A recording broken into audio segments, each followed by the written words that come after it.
Let's dive into the nitty-gritty. Gone in 60 Seconds was released June 9th, 2000, so it was a summer blockbuster movie. They actually spent a ton of money on this movie, and I guess it shows.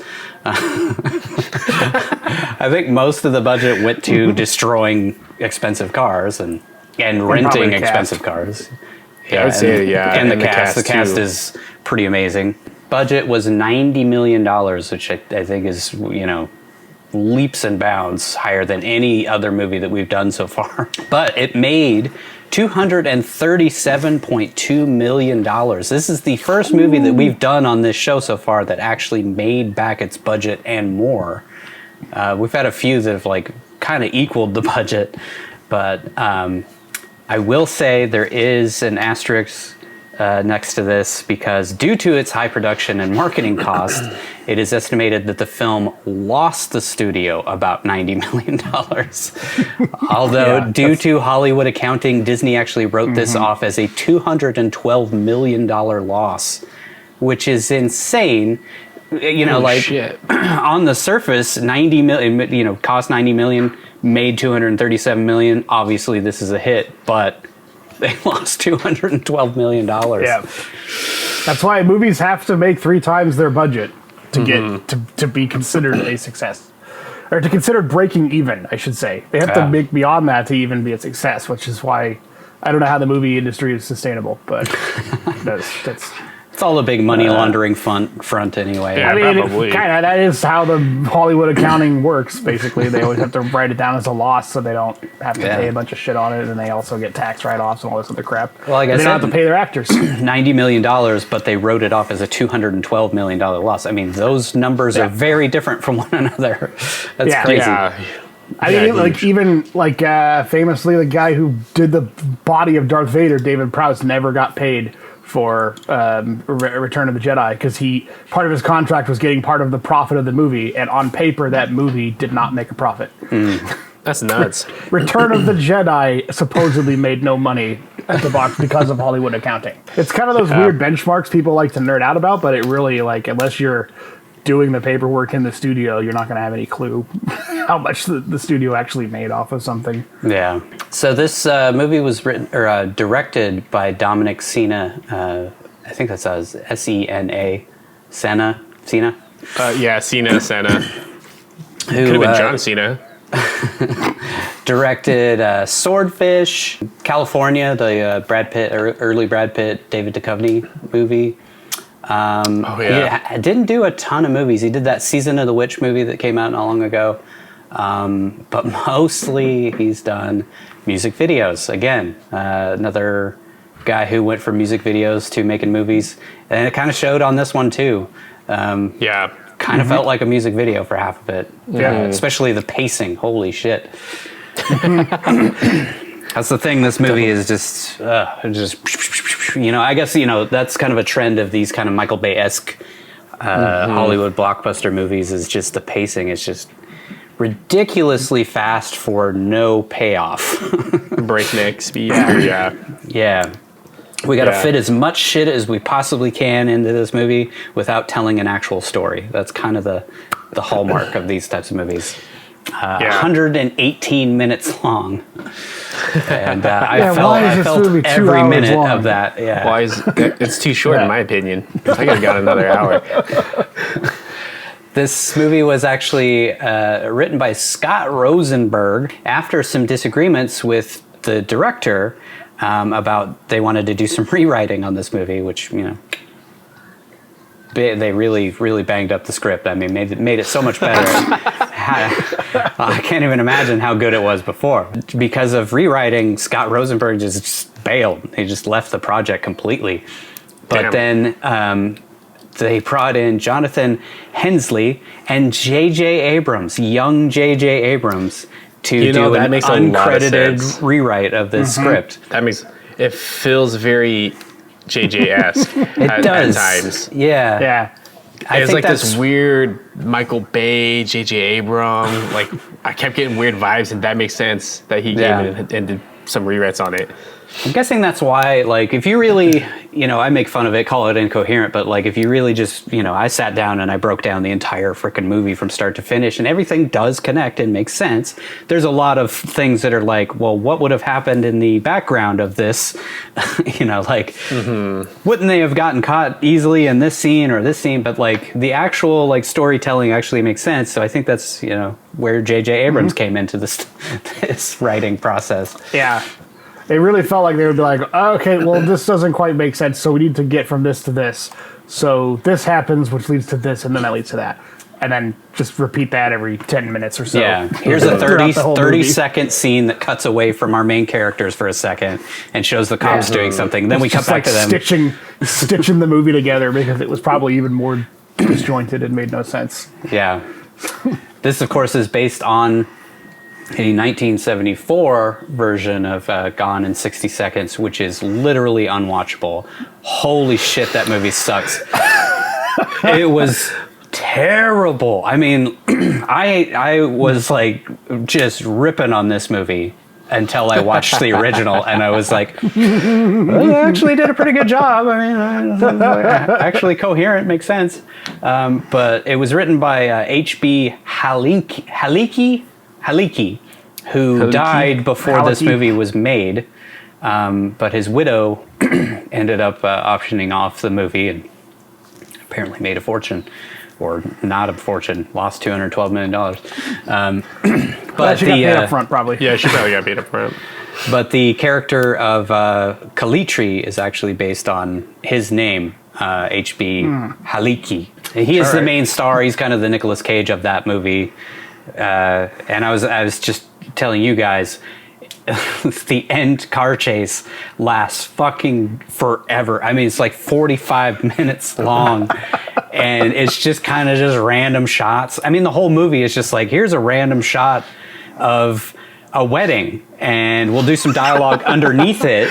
That's like talking, us like talking behind the scenes about us stealing cars and stuff. And it's like, did the director like film a bunch of like, here's my wedding and I already shot it, so I'll just throw that in the movie and then I'll put some dialogue underneath it. That's how these types of movies were back then. Like all the car movies were just like, it was just an excuse to drive expensive cars really fast and destroy them. And then they would stitch story in. That's why they were just fucking awful.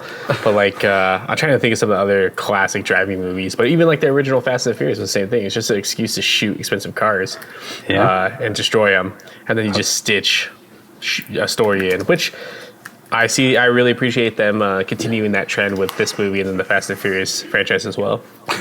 Just keeping up the incoherence. Yeah. My brother walked in at a certain point and he was like they knew how to make movies at that point, right? And I was like, The Godfather came out 2 years before this movie, so yeah. So they must have seen a decent movie at some point. But wow, save yourself the time. Don't watch it. It took me 4 sittings to get through that movie. I was like, did 20 minutes. I gotta walk away. Just it's bad. And it's like 2 hours long too. And it's like, why is this movie so long? Could have told that whole story in 45 minutes. This was shot by Paul Cameron, who also shot Swordfish with Dominic Sena, whatever. He also shot Collateral, the 5th Pirates of the Caribbean movie, the one that just came out, and then 21 Bridges is the most recent one, which I think got some awards of some sort. Didn't it? Yeah. So he's gone on to bigger and better things. And Collateral is a great movie. Yeah, Michael Mann movies kind of have that same sort of like more sophisticated Michael Bay look to them. The color coding of the scenes and like the lighting that doesn't quite... like everything has to have a color. Like it looks like this greasy, everything kind of has this weird yellow grease over it. Yeah. It was very, very 2000s, or, late 90s, 2000s. A lot of movies had that, I thought. Kind of the Bruckheimer look, Jerry Bruckheimer sort of started this whole trend back in, like with Lethal Weapon and those movies and stuff. And then Michael Bay came along and just took that idea and made it his whole everything. No story, no nothing. We just color code everything, make it so complicated and incoherent that everybody's just kind of scratching their head by the end of the movie. But it was a fun time. And right Excuse as the to eat audience some is about popcorn. to pull out of the film, you blow shit up. Exactly. And they're right back Yeah. in. I'm invested again. I don't know how to tell a story, so everything is yellow. That tells people something, right? He was born to direct the Transformers movies. Yes, he was. Bumblebee being the main character of the first one. Rotten Tomatoes, of course, is not very kind to this movie. 25%. Ouch. 4.42 out of 10 on 137 reviews. Yeah, I think that's about right. Hey, hold on. Get to the audience score. The Metacritic score is 35%, which is, giving it a little bit more. But Metacritic, it's kind of like, 4.42 out of 10 is, more on par with the Metacritic score. But the audience score, 77%. 77% of the idiots who watched this movie was like, this is great. Give me more of these. Angelina Jolie hot. This is exactly why there are 9 of those fucking Fast and Furious movies. Because, I get it. I think we're going to talk more about it in the actual review or the Cageometer. Yeah. But it's an excuse to shut your brain off and just kind of chill out and not have to think want about escapism. something. Yeah. Yeah, throw it on in the popcorn. background while you're doing housework or whatever, or Yeah. Baiting. just go see something that looks, go watch cars explode for an hour or something in a theater. I don't want to think. I hours. just want to go to the theater, and I get it. I get it. And it's also It was one a of those simpler like time. if you had a whole family and nobody could agree on a movie, this is probably a good. This is like turning on the oldies station. Like, there's something for everybody. Nicolas Cage. Yeah, it's a summer movie. Go sit in an AC, filled theater for 2 hours, and yeah. It's sad that we make these jokes, but that's exactly why these movies were written Yeah. back then. They still are. That's why these movies are People still do made. it.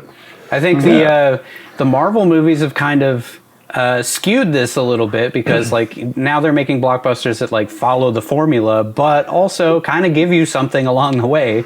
It's Tell not a just story. explosions and incoherence. It's explosions and it actually tells Give a you some story characters that's you like and a Yeah. story that overarcs, and just to elevate it just a little bit is all you needed to do, really. And Yeah. You got a You didn't have to work $17 billion franchise.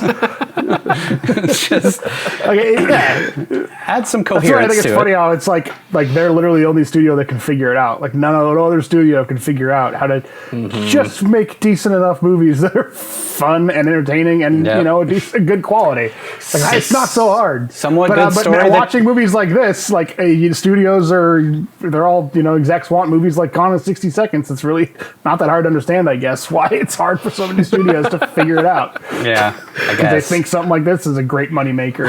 Yeah. The Marvel movies, they kind of just follow the same formula every time, but that formula works. The hero's journey, that works, and it keeps you engaged throughout the whole thing. So, yeah, I think people are not used to seeing these kind of pieces of shit anymore, just because of things like Marvel. 10 years straight, Marvel's been dominating, and other people are taking notice and trying to up their game a little bit. But if you go back and watch Superman 3 from the 80s or Superman 4, which is even worse, holy shit. They got away with everything back in the 80s. Yeah.